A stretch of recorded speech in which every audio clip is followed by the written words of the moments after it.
ചർച്ച ചെയ്ത് വേണ്ട മാറ്റങ്ങൾ വരുത്തും.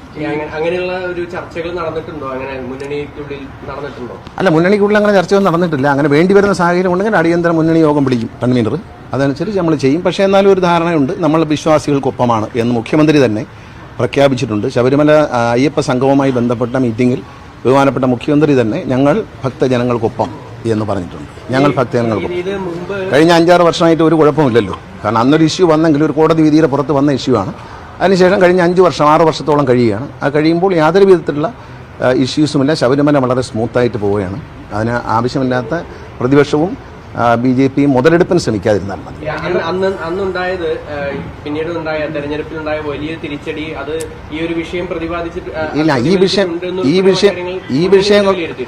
വിഷയം കൊണ്ടാണെന്നൊന്നും നമ്മൾ വിലയിരുത്തിയിട്ടൊന്നുമില്ല. ഈ വിഷയമൊന്നുമല്ല. പക്ഷെ അത് ഓരോ തെരഞ്ഞെടുപ്പിൽ ഓരോ സാഹചര്യമാണ്. ഇപ്പോൾ പഞ്ചായത്ത് തെരഞ്ഞെടുപ്പിന്റെ സാഹചര്യമല്ല പാർലമെന്റ് തെരഞ്ഞെടുപ്പിൽ, പാർലമെന്റ് തെരഞ്ഞെടുപ്പിൽ സാഹചര്യമല്ല അസംബ്ലി തെരഞ്ഞെടുപ്പിൽ. അതൊക്കെ മാറിയും തിരിഞ്ഞും വരും. കാരണം ഞങ്ങൾ കഴിഞ്ഞ മന്ത്രിസഭയിൽ 1ാം പിണറായി സർക്കാർ കഴിഞ്ഞ് 2ാമത്തെ വരുമ്പോൾ ഞങ്ങൾക്ക് ഇത്രയും ഭൂരിപക്ഷം കിട്ടുമെന്ന് നിങ്ങൾ വിചാരിച്ചാണ്? ആരെങ്കിലും വിചാരിച്ചാണ്? ഒരു LDF പിന്നെ UDF എന്ന് പറഞ്ഞ് 2ാം ഭരണം എന്നെ കിട്ടുമെന്ന് പ്രതീക്ഷിച്ചല്ലോ. പക്ഷേ ജനങ്ങളുടെ ഉള്ളിൽ കേരളത്തെ നയിക്കാൻ കരുത്തുള്ള നേതാവ് പിണറായി വിജയനാണെന്നുള്ള കാര്യത്തിൽ യാതൊരു സംശയവുമില്ല. നിങ്ങൾ ആരും വോട്ടിട്ട് നോക്കിക്കൂ. കേരളത്തെ നയിക്കാൻ, പിന്നെ വാചമടിക്കാനും കുറ്റം പറയാനും ഒക്കെ ആരെ കൊണ്ടും പറ്റും. പക്ഷെ നയിക്കാൻ ശക്തിയുള്ള കരുത്തുള്ള നേതാവ്, നമ്മളെ ഒരു വികസനത്തിലേക്ക്, അതായത് വളരെ ചരിത്രപരമായ വികസനത്തേക്ക് കേരളത്തെ നയിച്ച, പവർ കിട്ടില്ലാത്ത കേരളം, 4.5 ലക്ഷം ആൾക്കാർക്ക് പട്ടയം, ഇതെല്ലാം കൊടുക്കാൻ കഴിഞ്ഞത് സഖാവ് പിണറായി വിജയൻ്റെ നേതൃത്വത്തിലുള്ള സർക്കാരാണ്. ഞങ്ങളുടെ നാട്ടിലൊക്കെ ഭൂമിയില്ലാത്ത അനേകർക്ക് ഭൂമി സ്വന്തമായി. കാരണം 3.5 കോടി ജനമുള്ള സംസ്ഥാനത്ത് 4.5 ലക്ഷം പേർക്ക് പട്ടയം കൊടുത്തു, സ്വന്തമായി ഭൂമി നൽകിയെന്ന് പറയുന്ന ചെറിയ കാര്യമല്ല. അതൊരു സർക്കാരിനെ ചെറുതായി കാണരുത്. അതൊക്കെ എടുത്ത് പറയൂ. അതൊക്കെയല്ലേ പ്രധാന കാര്യം. പട്ടയം കൊടുത്തു, എല്ലാ വില്ലേജ് ഓഫീസിൻ്റെ രേഖകളും നിമിഷം കൊണ്ട് കിട്ടുന്ന ഓൺലൈനിലേക്ക് കൊണ്ടുവന്നു, അഴിമതി കുറച്ചു. എല്ലാം അഴിമതി പൂർണ്ണമായി നിർത്തിയെന്ന് നമുക്ക് പറയാൻ പറ്റില്ല. അഴിമതി കുറച്ചു, പരിപൂർണ്ണമാണ്. 23 സർട്ടിഫിക്കറ്റുകൾ വളരെ വേഗത്തിൽ തടസ്സമില്ലാതെ ജനങ്ങൾ കിട്ടുക എന്ന് പറഞ്ഞാൽ അവിടെ അഴിമതിയില്ലല്ലോ, സമയബന്ധിതമായി കിട്ടുമല്ലോ. അപ്പോൾ ഇത്തരത്തിലുള്ള ഒരുപാട് വലിയ നേട്ടങ്ങൾ, വിദ്യാഭ്യാസ രംഗത്ത് വലിയ മുന്നേറ്റം നടത്താൻ കഴിഞ്ഞു. എല്ലാ എൻ്റെ നിയോജകമണ്ഡലത്തിൽ മാത്രം 55 സ്കൂളുകളാണ് പുതിയ ബഹുനില മന്ദിരം പണിതിരിക്കുന്നത് ഈ 10 വർഷത്തിനുള്ളിൽ. അപ്പോൾ മികച്ച നേട്ടമാണ്. കിഫ്ബിയിലൂടെ കോടാനുകോടി രൂപയുടെ റോഡുകൾ നിർമ്മിച്ചു. ഇപ്പോൾ ശബരി റെയിൽപാത വരുന്നു, അതിന് കിഫ്ബിയിൽ നിന്നാണ് പണം കൊടുക്കുന്നത്. സ്ഥലം എടുക്കാനായിട്ട് എത്രയോ കോടി രൂപ, 10,000 കണക്കിന് കോടി രൂപയാണ് സ്ഥലം എടുക്കാൻ വേണ്ടി കൊടുക്കുന്നത്. അപ്പോൾ ഇങ്ങനെ ഉള്ള ഒരു സാഹചര്യമാണ് നമുക്കുള്ളത്. അതുകൊണ്ട് നല്ലൊരു ഭരണമാണ് കേരളത്തിൽ നടക്കുന്നത്. കേരളത്തിൻ്റെ ചരിത്രത്തിലെ ഏറ്റവും വലിയ വികസന പ്രവർത്തനങ്ങളാണ്. അതിനെ ശ്രദ്ധ തിരിച്ചുവിടാൻ വേണ്ടി ശബരിമല, സ്വർണ്ണക്കൊള്ള എന്നൊക്കെ പറയുമ്പോഴത്തേക്കും വാജിവാഹനം എടുത്ത് കൊടുത്തവരും ഒക്കെ ഇതിനകത്ത് പെടുമല്ലോ. ഒരു പാർട്ടിക്കാർ മാത്രമാണ്. ചില ആളുകൾ ചക്കരക്കുടത്തിൽ കൈയിടുന്നു, അത് നക്കുന്നു. അത് നമ്മുടെ കുഴപ്പം കൊണ്ടല്ല. അതിൻ്റെ പാർട്ടി എന്ത് ചെയ്തു, മുന്നണി എന്ത് ചെയ്തു? ചക്കരക്കുടത്തിൽ കൈയിട്ടാൽ നക്കുന്നവൻ അനുഭവിക്കും, അത്രയേ ഉള്ളൂ. ഇവിടെ നമ്മളെന്താ, കുറ്റം ചെയ്തിട്ടുള്ളവരെ നിയമത്തിന് മുമ്പിൽ കൊണ്ടുവരാനാണ് നമ്മുടെ രാജ്യത്ത് വ്യവസ്ഥയുള്ളത്. അതിൽ ഒരു വീഴ്ചയും LDF സർക്കാർ വരുത്തി. ഈ പ്രേംകുമാർ ഇടതുപക്ഷം വിട്ട് UDF പാളയത്തിലേക്ക് പോകുന്നു എന്നാണ് പറയുന്നത്. അദ്ദേഹത്തിന് ചില വിമർശനങ്ങളൊക്കെ ഉണ്ടായിരുന്നു, പരസ്യമായി തുറന്നു പറഞ്ഞത്. ഒരു ജാഗ്രത കുറവുണ്ടായി അദ്ദേഹത്തെ കൂടെ നിർത്തുന്നത്. അല്ലല്ല, നമ്മളൊരു സ്ഥാനം ലഭിക്കുകയും ആ സ്ഥാനം നഷ്ടപ്പെടുമ്പോൾ പാർട്ടി വിടുകയും ചെയ്യുന്നത് അന്തസ്സാണ്. അദ്ദേഹം അങ്ങനെ ചെയ്യുമെന്ന് ഞാൻ വിശ്വസിക്കുന്നില്ല. കാരണം അദ്ദേഹം ഒരു നല്ല മാന്യനായ വ്യക്തിയാണ്, വളരെ നല്ല പെരുമാറ്റവും നല്ല സ്നേഹമുള്ള ആളാണ്. പക്ഷേ ഒരു സ്ഥാനം നഷ്ടപ്പെട്ടതിൻ്റെ പേരിൽ ഇടതുപക്ഷത്തെ അദ്ദേഹം തള്ളിപ്പറയും എന്ന് ഞാൻ വിശ്വസിക്കുന്നില്ല. അത്രയും ഒരു ചീപ്പായിട്ട് പെരുമാറുന്ന ആളല്ല പ്രേംകുമാർ.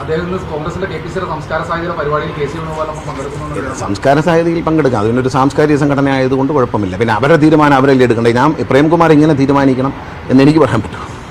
പക്ഷേ ഞാൻ വിശ്വസിക്കുന്ന പ്രേംകുമാർ ഒരു ചെറിയ സ്ഥാനമാനത്തിന് വേണ്ടി, അതും ഒരു ചെറിയൊരു സ്ഥാനമാനത്തിന് വേണ്ടിയിട്ട്, അത് രഞ്ജിത്ത് ഒഴിഞ്ഞ സമയത്ത് അദ്ദേഹത്തിന് സാംസ്കാരിക മന്ത്രി അദ്ദേഹത്തിന് ചുമതല നൽകി. ആ ചുമതല അദ്ദേഹം നന്നായി നിർവഹിച്ചു എന്ന് തന്നെയാണ് എൻ്റെ വിശ്വാസം. അങ്ങനെ ഒരാൾ അത് ആ ടേം കഴിഞ്ഞപ്പോൾ റസൂൽ പൂക്കുട്ടിയെ പോലെ ഒരു ഇൻ്റർനാഷണൽ ഫിഗറിനെ അതിൻ്റെ പ്രസിഡൻ്റാക്കി. അതൊരു തെറ്റല്ലല്ലോ. റസൂൽ പൂക്കുട്ടി എന്ന് പറയുന്ന ഇൻ്റർനാഷണലി അംഗീകാരം നേടിയ, ഓസ്കാർ നേടിയ മലയാളിയാണ്. അദ്ദേഹം ഒരു കുറവുള്ള ആളല്ലല്ലോ. അപ്പോൾ അദ്ദേഹത്തെ പകരം വെച്ചു. ആ ടേം കഴിഞ്ഞു, ആ ടേമിൻ്റെ കാലാവധി കഴിഞ്ഞു, വെച്ചപ്പോൾ പിന്നെ അദ്ദേഹം പിണങ്ങുമെന്ന് എനിക്ക് തോന്നുന്നില്ല. അതിനുവേണ്ടി പിണങ്ങുന്നെങ്കിൽ ഷെയ്മല്ലേ, മോശമല്ലേ? സ്ഥാനമാനങ്ങൾക്ക് വേണ്ടി നമ്മൾ പിണങ്ങുന്ന ആളാണ് പ്രേംകുമാർ എന്ന് ഞാൻ വിശ്വസിക്കുന്നില്ല. മറ്റൊരു കാര്യം, ഈ നമ്മളുടെ അവയവദാനത്തിലൂടെ കേരളത്തിൽ മുഴുവൻ മാറിയ ആലിനെ ആ അപകടത്തിനിടയാക്കിയ വാഹനം ഓടിച്ചത് ഒരു 81 വയസ്സുകാരനാണ് എന്നുള്ളതാണ് ഒരു. അപ്പം ഈ നമ്മളുടെ സംസ്ഥാനത്ത് ഒരു പ്രായപരിധി നിശ്ചയിക്കേണ്ടത് അതായത് ഒരു 80 വയസ്സിൽ കൂടുതൽ എന്നൊക്കെ പറയുന്ന ഒരു വ്യക്തി എന്നൊക്കെ പറയുന്നത് അത് ചെയ്യേണ്ടതാണ്. എല്ലാ രാജ്യത്തും ഉണ്ട്, ഇവിടെയും ചെയ്യേണ്ടതാണ്. ഇവിടെ ഇപ്പോൾ ചെയ്യാൻ പോയി കഴിഞ്ഞാൽ വെറുതെ വിവാദങ്ങൾ ഉണ്ടാക്കുന്നതിനാണെന്ന് ചോദിച്ചു. നമ്മൾ നല്ലൊരു ലൈസൻസ് കൊടുക്കാൻ പറഞ്ഞപ്പോൾ തന്നെ ഞാനാണ്ട് ദ്രോഹിക്കുക എന്നാണ് പറഞ്ഞു. പക്ഷേ നല്ല ലൈസൻസ് കൊടുത്തുകൊണ്ട് ഒരുപാട് അപകടം കുറഞ്ഞിട്ടുണ്ട്. KSRTCയുടെ മേജർ ആക്സിഡൻറ്റ് തന്നെ 360, 380 വരെ പൊയ്ക്കൊണ്ടിരുന്നതാണ്. 157 താന്നു മേജർ ആക്സിഡൻസിൻ്റെ എണ്ണം. മേജർ ആക്സിഡൻസ് പറയുമ്പോൾ കോടികളാണ് നഷ്ടം വരുന്നത്. വണ്ടിയുടെ ഈ പ്രായപരിധി അടിസ്ഥാനപ്പെടുത്തി അത് നിജപ്പെടുത്തണം. കാരണം ഒരു പരിധി കഴിഞ്ഞാൽ ഹെൽത്ത് കണ്ടീഷൻ നോക്കിയിട്ട് നിയമത്തിൽ പറയുന്നുണ്ട് ആരോഗ്യത്തിൽ ഫിറ്റ് ആയിരിക്കണമെന്ന് പറഞ്ഞത്. ഇപ്പോൾ കണ്ണ് മാത്രമേ പരിശോധിക്കാറുള്ളൂ. ശരിക്കും പറഞ്ഞാൽ ആരോഗ്യപരമായി ആൾ ഫിറ്റാണ്, മെമ്മറിയൊക്കെ കിട്ടുന്നുണ്ടെന്നൊക്കെ ഉള്ള കാര്യം പരിശോധിക്കേണ്ടതുണ്ട്. അപ്പോൾ വൺസ് എനിക്ക് ലൈസൻസ് കിട്ടി, എനിക്ക് ആരും അറിയുന്നില്ല, എനിക്ക് അൽഷിമേഴ്സ് വന്നു നോക്കും, ഞാൻ വണ്ടി എടുത്ത് വെച്ച് ഓടിച്ചാൽ. അപ്പോൾ അതുകൊണ്ട് ഫുള്ളി ഫിറ്റായിരിക്കണമെന്നാണ്, ബോഡി ഫുള്ളി ഫിറ്റായിരിക്കണമെന്നാണ് ഈ നിയമത്തിൽ പറയുന്നത്. കണ്ണ് മാത്രമല്ല. അതിനിപ്പോ ആ ഒരു വ്യവസ്ഥ കൂടുതൽ കർശനമാക്കാൻ നമുക്ക് എന്തെങ്കിലും ചെയ്യാൻ അല്ല, അതിനെപ്പറ്റി ആലോചിക്കുന്നു. ട്രാൻസ്പോർട്ട് കമ്മീഷൻ സമയത്ത് നമ്മളത് കൊണ്ടുവന്ന് പുതുക്കാനായി അപേക്ഷ കൊടുക്കുന്നു. അതിനപ്പുറത്തേക്ക് ഇവരുടെ ഒരു സ്ഥിതി എന്താണോ ഇത് പരിശോധിക്കുന്നത്. അതിനെ കാര്യം മെഡിക്കൽ സർട്ടിഫിക്കറ്റ് ചോദിക്കുന്നില്ല, കണ്ണിന്റെ സർട്ടിഫിക്കറ്റ് മാത്രമേ ചോദിക്കും. അത് വ്യാജ സർട്ടിഫിക്കറ്റാണ്. ഈ ഒപ്പ് ഇട്ടങ്ങ് കൊടുക്കണം ചില ഡോക്ടർമാർ. അതുകൊണ്ട് ഒരു മാറ്റം വരുന്നുണ്ട്. അപ്പോൾ ഐ തന്നെ ടെസ്റ്റ് ചെയ്യുന്ന ഡോക്ടർ അദ്ദേഹത്തിന്റെ കമ്പ്യൂട്ടറിൽ നിന്ന് അദ്ദേഹം തന്നെ നേരിട്ട് അപ്ലോഡ് ചെയ്യേണ്ട ഒരു സിസ്റ്റത്തിലേക്ക് കൊണ്ടുവരാൻ പോവാണ്. അപ്പോൾ ഈ കണ്ണ് പരിശോധിച്ച സർട്ടിഫിക്കറ്റ് തന്നെ കള്ളത്തരത്തിൽ കൊടുക്കുകയാണ്, അടിച്ചങ്ങ് കൊടുക്കുകയാണ്.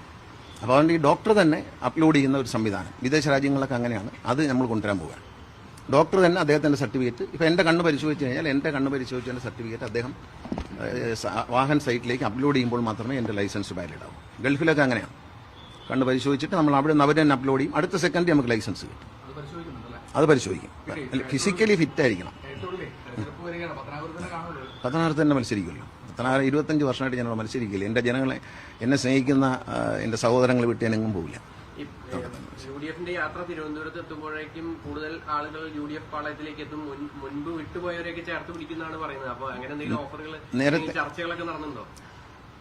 ഈ നടുകടലിൽ ഒരു കപ്പലിൽ പൊയ്ക്കൊണ്ടിരിക്കുമ്പോഴേ ഈ നടുകടലിലേക്ക് എടുത്ത് ചാടാൻ ആരെങ്കിലും മണ്ടന്മാർ തയ്യാറായിട്ടുണ്ടെങ്കിൽ മുങ്ങിച്ചാവുകയല്ല വേറെ മാർഗം എന്താണ്? ഇതെങ്ങോട്ടാണ് ചാടുന്നത്? കോൺഗ്രസ്സിൽ ഉള്ളവർക്കേ അവസരമില്ലാത്ത കോൺഗ്രസ്സിൽ എന്തവസരം കാത്തിട്ടാണ് ചാടുന്നത്? നടുകടലിൽ ചാടിയാൽ എന്തായിരിക്കും ഫലം എന്ന് അവരവരാലോചിക്കുക. അത് ഈ പറഞ്ഞ കണക്ക് ഞാൻ മുമ്പേ പറഞ്ഞ പോലെ സ്ഥാനം പോകുമ്പോൾ വിഷമം വരുന്നവർ കാണും. അങ്ങനെയുള്ള ഒരാളല്ലേ പോകുന്നത്. സ്ഥാനം വന്ന എല്ലാ സ്ഥാനവും CPM പാർട്ടിയും LDFും കൊടുക്കാവുന്ന എല്ലാ MLA സ്ഥാനങ്ങളും മറ്റ് ജില്ലാ പഞ്ചായത്ത് പ്രസിഡന്റ് സ്ഥാനങ്ങളും ഒക്കെ കിട്ടിയതിന് ശേഷവും പെട്ടെന്നൊരു ദിവസം കമ്മ്യൂണിസ്റ്റ് പാർട്ടി എന്ന് രാജി പോലും വയ്ക്കാതെ മറ്റേ പാളയത്ത് പോയി കയറുന്നത്, അവരുടെ പന്തലിലോട്ട് എന്ന് കയറുന്ന മര്യാദകൾ കാണിക്കുന്നവർ കാണും. ഇത് പൊതുവിൽ ഇടതുപക്ഷത്തുള്ളവരും കമ്മ്യൂണിസ്റ്റ് പാർട്ടിയുള്ളവരൊക്കെ ഒരു ആദർശമുള്ളവരാണെന്നാണ് വയ്പ്പ്.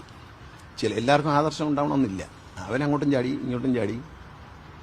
അപ്പം ഈ കപ്പലിൽ പോയിക്കൊണ്ടിരിക്കുക, നടുകടല ചാടുന്നത്. കോൺഗ്രസിലുള്ളവർക്ക് ഈ സീറ്റും ഇല്ല, ഒന്നുമില്ല.